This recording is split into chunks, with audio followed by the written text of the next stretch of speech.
Okay, so you want to quit social media. Well, maybe you don't want to quit social media, but let's say you're thinking about it and perhaps you'd like to start unwinding some of that deep grip that social media has on your life, ways that it influences you day to day, or maybe it's just a major distraction and you're having trouble getting work done. This year, I've decided to test this hypothesis. For my personal life and Break the Twitch, I'm going to step away from posting on social media at all. That includes checking it. This is something that I'll reassess probably every quarter. But the thing is, I've been on social media for a very long time. In fact, I signed up for Facebook right when it came out, when I was a freshman in college, which puts me on Facebook for 17 years at this point. And so I've had to really think through how I want to structure this year. On one hand, making sure that I don't miss out on the things that are really important to me. On the other hand, I'm testing the hypothesis that my productivity and my creative output in terms of blog posts, YouTube videos here on the channel, and my newsletters will all create a lot more momentum and positive growth for Break the Twitch than if I actually just spent time on social media. There are many reasons why I personally have this hypothesis and I'm making this choice for this particular year, but maybe you read Digital Minimalism or Deep Work by Cal Newport. Maybe you saw The Social Dilemma on Netflix.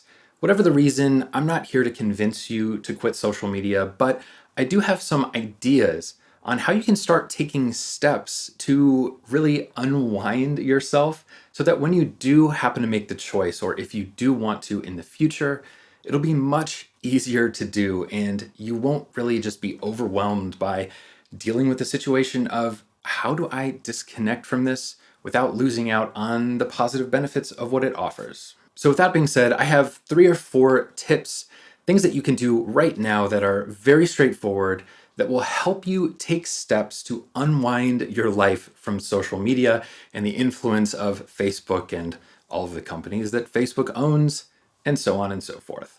Before we jump in, I would just like to thank Skillshare for sponsoring this video. Skillshare is an online learning community for curious, creative people. There are thousands of different courses on Skillshare across every possible topic you can imagine, taught by professionals, teachers, some of my fellow YouTubers, and other subject matter experts, and you can learn whatever it is you really want. Right now, I'm digging into this very popular storytelling course so that I can apply what I learned there to my YouTube videos and my other filmmaking projects. One of the best things about Skillshare is that it's less than $10 per month if you join on the annual plan. The first 1,000 people that click the link in the description of this video will get a free trial to Skillshare Premium membership.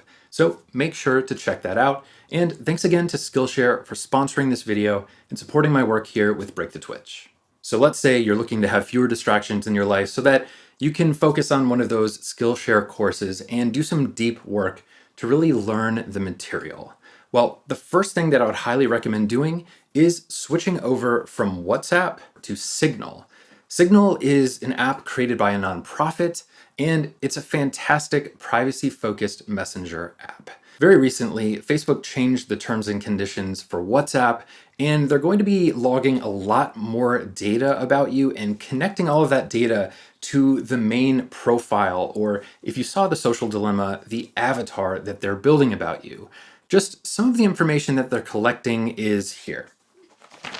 Data set to be shared with WhatsApp parent company includes battery level, signal strength, app version, browser information, mobile network, connection information, including phone number, mobile operator or ISP, language and time zone, IP address, device operations information, and identifiers, including identifiers unique to Facebook company products associated with the same device or account. It's all about predictive analytics so that they can figure out what you're going to buy and when, and sell that information to advertisers. Because it's owned by an actual nonprofit, you can donate money to help support the continued development and operation of Signal, the app. Sometimes I know it's difficult to pay for things like this, but remember too, if you're not paying for it, you are the product that's being sold, not the other way around. So it's important to pay for the things that you use if you want to not be the thing being sold in return. The second thing that you can do to start this disconnection process is start changing over your logins from Facebook login over to using an email address and password on the sites that you use. This one is incredibly important because if you happen to lose access to Facebook, Instagram, or Twitter, you're also going to lose access to all of the sites that you signed up for using those logins. You know how it has the login with Facebook or login with Twitter buttons on there? Well, you need to go to all of those sites and start unwinding all of those logins so that you don't need to have a Facebook account in order to access your data, that service, or whatever it is. Not only does this help limit the ability for these big companies to follow your activity all around the web wherever you go, but also it's just much more secure. If you happen to get banned for some random reason, you will lose access to all these other things. So you want to use your email address and a secure password to sign into all of these different sites. Personally, I've been using LastPass to manage all of my username and passwords for the last 5+ years. You can generate highly secure passwords and just have it all right there under one master password so that you'll never forget a password ever again. It's changed my life for the better in significant ways. So even if you're not considering leaving social media, I would still highly recommend doing this. It's very important. And you can find out what sites that you've used your Facebook login to log into by going into your settings and then going to websites and apps. Potentially exit social media task number 3 would be a bit of a doozy because this is one of the primary problems that you need to deal with if you choose to leave social media. It is how you stay in contact with the people that you are connected with on these various platforms.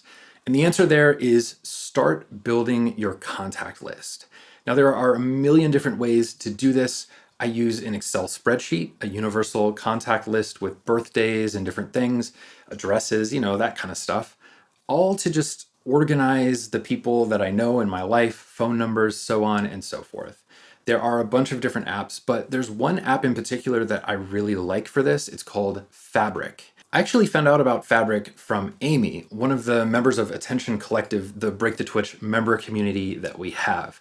It's a fantastic app that helps remind you to reach out to people, reminds you of birthdays, different events, and you can set a different timeline for the different people you want to connect with, your inner circle, mid circle, and then outer circle groups. The final thing for this video, at least, is a very simple recommendation, and that is do a trial run of deactivating your social media account. I deactivated my Facebook account and I'm probably going to deactivate Instagram, but I deleted the app, so it doesn't really matter that much to me. But do a trial run, deactivate your account, and just see what happens.